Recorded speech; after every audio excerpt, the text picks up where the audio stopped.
Lesson Warm Overview.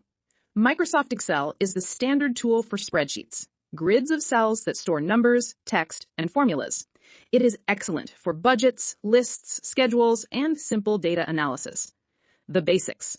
Workbook, the whole file, .xlsx. Worksheet, one tab inside the workbook. Cell, one box, named by its column letter plus row number, e.g. B3.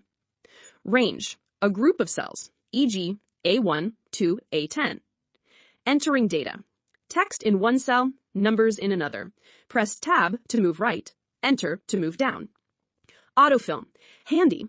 Drag the small square at the bottom right of a cell to fill a series, days, months, numbers.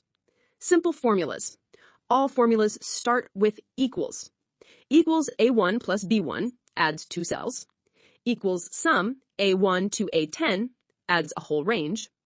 Equals average B2 to B12 average.